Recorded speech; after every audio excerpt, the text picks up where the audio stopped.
আপনি নিশ্চয়ই একসাথে গঙ্গা আর যমুনা নদীকে মিলিত হতে দেখেছেন, কিন্তু কখনো কি ভেবে দেখেছেন সরস্বতী নদীকে কেন সেখানে দেখা যায় না?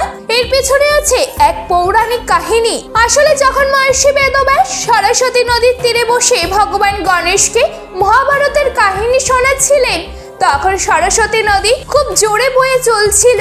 তখন ভগবান গণেশ নদীকে বলেছিলেন, তুমি তোমার শব্দ কমাও, আমার কাছে ব্যাঘাত ঘটছে। কিন্তু সরস্বতী নদী থামেননি। এতে রেগে গিয়ে গণেশজি সরস্বতী নদীকে অভিশাপ দেন, তুমি একদিন বিলুপ্ত হয়ে যাবে।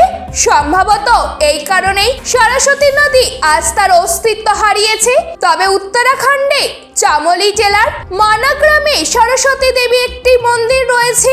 সেখানে বলা হয় সরস্বতী সেখান থেকে অদৃশ্য হয়েছিলেন।